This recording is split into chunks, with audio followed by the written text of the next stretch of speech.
For a man who was to captain England to their greatest ever footballing triumph, Bobby Moore enjoyed fairly humble beginnings, born as he was during the Second World War in East London on April the 12th, 1941. He played football for the district side from the age of 13 in the days when footballing youth academies were non-existent. He was never seen as a particularly gifted player, just reliable, certainly not an individual who would make it in the sport with any degree of success, unlike many of his teammates in the district side who were already getting signed up. However, in a game for East Ham against Leighton, Moore was scouted and after a further game was invited to join the West Ham ground staff for £7 a week at the age of 16. As an entertainment, football attracted huge crowds in the post-war years, and on his debut for newly promoted West Ham against Manchester United in 1958, the 17-year-old Bobby Moore played in front of a crowd of nearly 36,000 fans, and his debut was marked by positive praise from the Manchester United manager, Matt Busby. It was a fantastic season for Moore and West Ham, who finished 6th in their first year back in the top league. Just 4 years later, he was playing for England. The 60s was the decade that really represented the pinnacle of Moore's career. He soon became West Ham captain and took the club to its first ever domestic and international trophies, the FA Cup and the European Cup Winners' Cup, in successive years, 1964 and 65. The following year he captained England to its greatest achievement, winning the World Cup at Wembley against West Germany. Bobby Moore was more than just a reliable defender, however. What he lacked in pace, he more than made up for through his knowledge of the game and ability to read any given situation, so that he showed up to take the ball off his opponent before they'd even realised they'd lost it.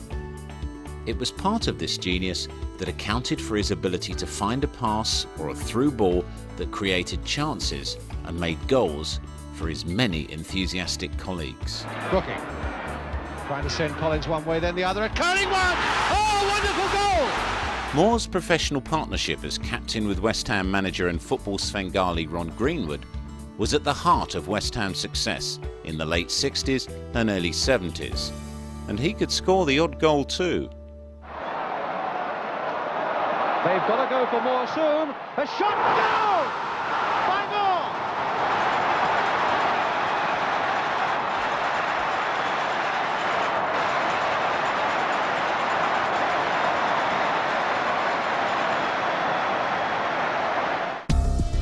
With television only covering West Ham United games 4 or 5 times a season, there is precious little new footage of Bobby Moore in action. But over the course of the late 60s and early 70s, these glimpses of the stature of Moore playing in the English top flight still clearly identify the majesty and timing in his play, and make it clear just why he was so revered in the uppermost echelons of world football.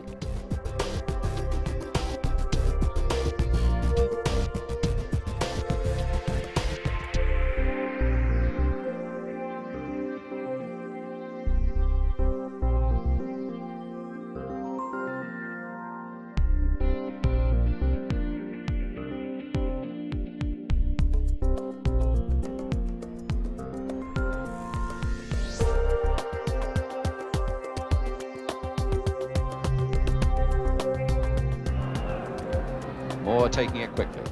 Bonds to Lampard.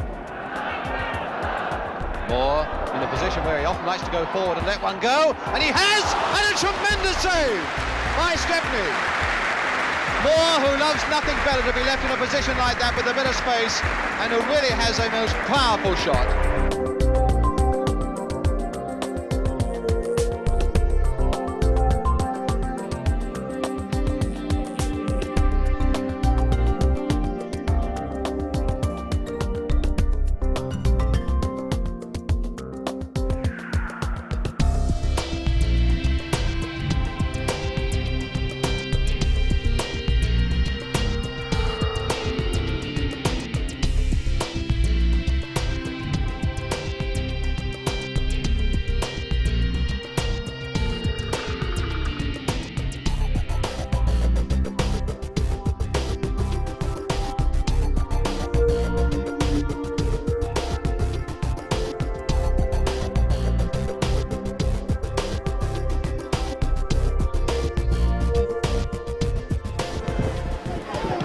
Moore straight into the referee, knocked out the referee.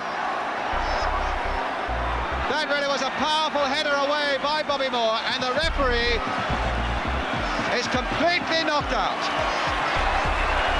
which in fact has brought cheers all round from the crowd, but that's only funny if it doesn't happen to you. Well, I must admit at the time it was just instinctive. You know, I headed this clearance clear and it hit the referee full in the face, and he was just lying there in front of me, completely prostrate. And the whistle was so tempting that I had to blow it, but there was a slight misunderstanding again. Actually, it was meant to be the final whistle. We were winning at the time. When Moore asked for a transfer in 1973, the football world could not believe it. Moore could see that times were changing, however, and in 1975, aged 34, he went to Fulham, taking his career to a further height when he led the West London side out at Wembley against his old team West Ham United in the 1975 FA Cup final. Although the result didn't go Fulham's way, the match was a great end to Moore's career, befitting a player of his stature and rank. Bobby Moore retired from English football 2 years later, before moving to the States to take part in the formative seasons of the American Soccer League with his Fulham colleagues Rodney Marsh and George Best. Moore returned to England for a spell in football management and, in the early 90s, a commentary position with a London radio station. But tragedy struck in 1991 when he was diagnosed with bowel cancer. He died in February 1993, and as a very modest man, would have been stunned by the reaction of the football world and supporters of all clubs to his passing away.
West Ham's first home game after his death was against Wolves, and the match became a tribute to Bobby Moore, attended as it was by former colleagues including Geoff Hurst, Martin Peters, and the man who nurtured him to greatness, Ron Greenwood.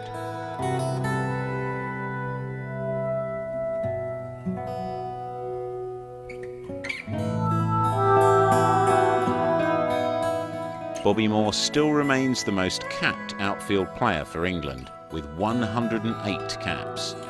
But more importantly, he was an ambassador for football and a West Ham legend who will never be forgotten by any true Claret and Blue Hammers fan.